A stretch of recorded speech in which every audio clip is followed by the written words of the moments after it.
السلام علیکم ورحمۃ اللہ. افتخار ایاز صاحب کہاں گئے؟ پوری پریلیمنری سب پوری ہو گئی. اب یہی فنکشن ایک رہ گیا. پھر کون ہے آپ؟ لازم صاحب جی شروع کریں کاروائی. السلام علیکم حضور. السلام ورحمۃ اللہ. حضور اللہ تعالیٰ کے فضل سے آج کی اس مجلس میں 56 مہمان تشریف لائے ہیں. ان میں 14 خواتین شامل ہیں جن میں جو نصرت ہال میں تشریف رکھتی ہیں. حضور سے ان سب کے لیے دعا کی درخواست ہے.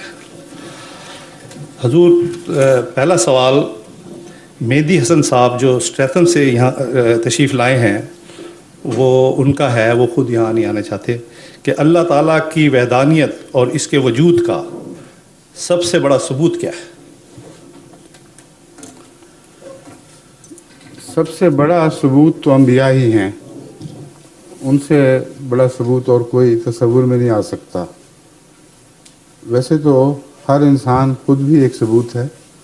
اگر اپنے نفس پہ غور کرے اور دیکھے کہ میں کیا ہوں، کس غرض سے آیا اور کون ہوں، میری انا کیا چیز ہے، مجھے سوچنے کی طاقت کیوں نصیب ہوئی، جبکہ کیمسٹری اور فزکس میں کوئی قانون نہیں ہے جو سوچنے کی طاقت پیدا کر سکے. یہ سیدھی سادھی چند باتیں اگر انسان اپنے وجود پر اطلاق کر کے دیکھے تو وہ ذاتی ثبوت اس کی ذات کے لیے اس کی ذات میں سے مہیا ہو سکتا ہے. مگر جب آپ سب سے بڑا ثبوت کہتے ہیں تو مراد یہ ہے جو سب دنیا کے سامنے علی الرغم پیش کیا جا سکے، مخالفت کے باوجود ان کے مقابل پر رکھا جا سکے. وہ ثبوت سب سے بڑا انبیاء کا وجود ہے. اس کے بہت سے پہلو ہیں. اگر سارا مضمون بیان کیا جائے تو پھر ایک ہی سوال اس پہ لگ جائے گا، مگر چند اہم نکات میں آپ کے سامنے رکھتا ہوں تاکہ اسے محض دعویٰ نہ سمجھا جائے بلکہ ایک حقیقت کے طور پر پیش کرنے والا غیروں کے سامنے پیش کر سکے. جتنے معروف انبیاء ہیں جن کی تاریخ محفوظ ہے، ان کے دعوے سے پہلے کی زندگی میں ایک بھی جھوٹ ثابت نہیں اور ایک بھی جھوٹ کا الزام ثابت نہیں. ان کے دعوے سے پہلے کی زندگی میں بچپن سے لے کر دعوے تک، جو اکثر بھرپور جوانی گزرنے کے بعد ہوتا ہے، کوئی ایک بھی داغ ان کی عصمت پر، ان کی پاکیزگی پر غیروں نے بھی نہیں لگایا. تمام انبیاء اپنی پہلے کی زندگی میں وہ وجود تھے جن پر نظریں اٹھ رہی تھیں. کبھی انہوں نے انسان پر بھی جھوٹ نہیں بولا، کبھی کوئی حرص نہیں کی، کبھی دولتیں جمع نہیں کی، کبھی سرداری کی کوشش تک نہیں کی، سرداری کے مقابلوں میں آئے ہی نہیں. اچانک جب یہ کہتے ہیں کہ ہمیں خدا کا پیغام ملا ہے اور وہ یہ ہے، تو یہ سب سے بڑے تعجب کی بات ہے کہ نفسیاتی لحاظ سے یہ ممکن کیسے ہے کہ ایک شخص جو لوگوں کے معاملے میں، انسانوں کے معاملے میں امین ہو، بغیر نفسانی خواہش کے رہا ہو، اس کی کوئی بڑائی کی آرزو ثابت نہ ہو، وہ اچانک خدا کی طرف جھوٹ منسوب کرنا شروع کر دے. اگر خدا نہیں ہے تو اس کا لازمی نتیجہ یہ نکلے گا کہ اس نے کسی اور غرض سے خدا کا نام استعمال کیا ہے. اس کے سوا کوئی نکلتا نہیں. اور اگر یہ ہو تو پھر اس وقت کا وہ سب سے بڑا جھوٹا ہے. اور اچانک ایسی کایا پلٹ جانا کہ جو انسانوں میں سب سے بڑا سچا تھا وہ اچانک ان میں سے سب سے بدترین جھوٹا بن گیا، یہ انسانی فطرت قبول نہیں کر سکتی. مگر صرف اتنا ہی نہیں، جب اس نے کوئی اور تمنا دل میں چھپا کر خدا کی طرف منسوب ہونے کا دعویٰ کیا، اور خدا وہ جانتا ہے سب سے زیادہ کہ خدا نہیں ہے، اگر نہیں ہے تو اس سے بڑھ کر کوئی نہیں جانتا، کیونکہ اتنی بڑی ضرورت اس کو خدا پر جھوٹ بولنے کی ممکن ہی نہیں تھی اگر اس عرصے میں اسے کامل یقین نہ ہوتا کہ جس ہستی کی طرف میں جھوٹ منسوب کر رہا ہوں وہ قادر ہے، وہ توانا ہے، وہ مجھے جڑوں سے اکھاڑ کے پھینک سکتی ہے.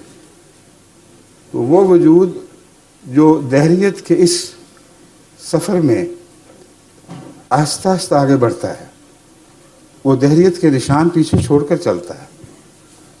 اس کی مجالس میں وہ گفتگو ہوتی ہے، اس کی مجالس گواہ ہو جاتی ہیں کہ یہ وہ شخص تھا جو مذہب کے مذاق اڑایا کرتا تھا، جو خدا کی ہستی کے خلاف باتیں کیا کرتا تھا. اس کے بغیر نفسیاتی سفر یہ ایک چھلانگ کا ممکن ہی نہیں ہے. کوئی شخص دعویٰ دار ہے تو اس کو اپنی عقل کا امتحان لینا چاہیے. یہ کیسے ہو سکتا ہے کہ وہ شخص دہریہ بنے اور اچانک بنے، اور دہریہ بھی اس درجے کا کہ اس ساری سوسائٹی میں اس جیسا کوئی دہریہ نہ ہو، اور بڑی جرت سے پھر ایک فرضی نام کے اوپر اپنی بڑائی کی خاطر ایک دعویٰ پیش کر دے. یہ دوسرا سوال ہے. تیسرا سوال یہ ہے کہ جب وہ کر دے تو جس بڑائی کی خاطر کیا تھا اسی بڑائی کو اپنے ہاتھوں سے اسی بڑائی کا اپنے ہاتھوں سے قلقامہ کر دے، اس کے امکانات کی بیخ نہیں کر دے. کیونکہ جب وہ دعویٰ کرتا ہے، اور یہ مسلمہ تاریخ انبیاء کی، تو اس کے اپنے بھی اس کو چھوڑ دیتے ہیں، اس کے دوست بھی دشمن ہو جاتے ہیں، اس کا اپنا خاندان اس کے خون کا پیاسا ہو جاتا ہے. یہ بات درست ہے اور قطعی ہے.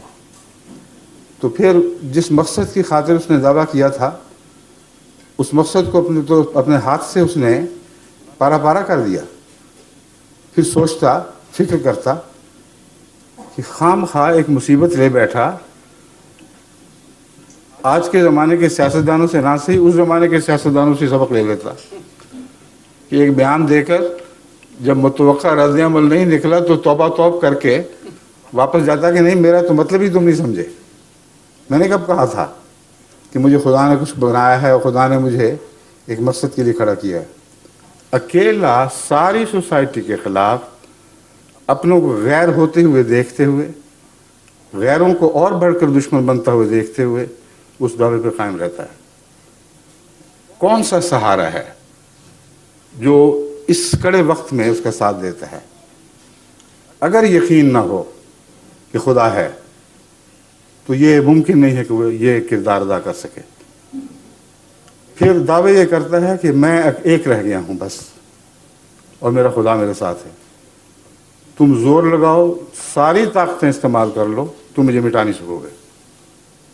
اور یہی ہوتا ہے. اس مضمون کو آگے بڑھائیں تو آپ حیران رہ جائیں گے کہ کوئی معقول انسان ادنا سی بھی عقل رکھتا ہو تو نبی کے دعوی ایمان باللہ پر وہ کوئی آنچ نہیں لا سکتا، کوئی حرف نہیں رکھ سکتا. ہر قسم کی شکوک سے بالا دعویٰ ہے. اور سارے عالم اسلام، عالم مذہب میں، اس کی ساری تاریخ میں یکساں چسپاں ہو رہا ہے. آدم سے لے کر نوح تک پہنچے ہیں، نوح کے بعد ابراہیم کی باری آئے گی، ابراہیم سے باقی انبیاء چھوڑتے ہوئے اب موسیٰ پہ آ جائیں، عیسیٰ پہ چلے جائیں. درمیان کے انبیاء، جتنے بھی درمیان کے انبیاء گزرے ہیں، اگر ان کو بھی نام ذہن میں رکھ لیں تو ایک مسلسل تاریخ ہے. انسان کی تہذیب کی تاریخ کے ساتھ ساتھ مسلسل پہلو بہ پہلو چل رہی ہے، اور قطعی ہے. اس میں آپ کوئی تبدیلی نہیں دیکھیں گے. اور پھر دنیا کی ہر جگہ یہی بات ہوئی ہے. ہندوستان میں آئیں تو کرشنا کا وجود ہمیں نظر آتا ہے. سارے مقابلوں کے باوجود اس کرشنا کی بات نہیں کر رہے جس کو ہندو خدا سمجھتے ہیں. اس کرشنا کی بات کر رہا ہوں جس کے متعلق ایک حدیث میں آتا ہے کہ کان فی الہند نبی، ہند میں بھی ایک نبی تھا، اسمہ کاہن، اس کا نام کاہن تھا. اور کرشن کنہیا اور کاہن یہ وہی نام ہے دراصل جو مختلف تلفظات کے ساتھ ادا کیے جاتے ہیں. تو اس بحث کو چھوڑیں. میں جو بات کر رہا ہوں، مسلمانوں کے لیے اس کے سوا چارہ نہیں کہ ہندوستان میں کسی نبی کا وجود تسلیم کریں. اگر وہ کہیں کرشن نہیں تھا تو دکھائیں پھر اور کون تھا. کیونکہ قرآن کہتا ہے کہ ہر دنیا کے ہر حصے میں، ساری دنیا کے ہر حصے میں ہم نے نبی بھیجے ہیں، ہر زمانے میں بھیجے ہیں. تو اس پہلو سے ہندوستان کی تاریخ بھی گواہ بن جاتی ہے. ایک ادنا بھی تزلزل نہیں دکھایا، باوجود اس کے کہ ان کے مقابل پر بہت بڑی طاقتیں جمع ہو گئی تھی. پھر حضرت زرتشت کی تاریخ لیں، پھر حضرت کنفیوشس کی تاریخ لیں.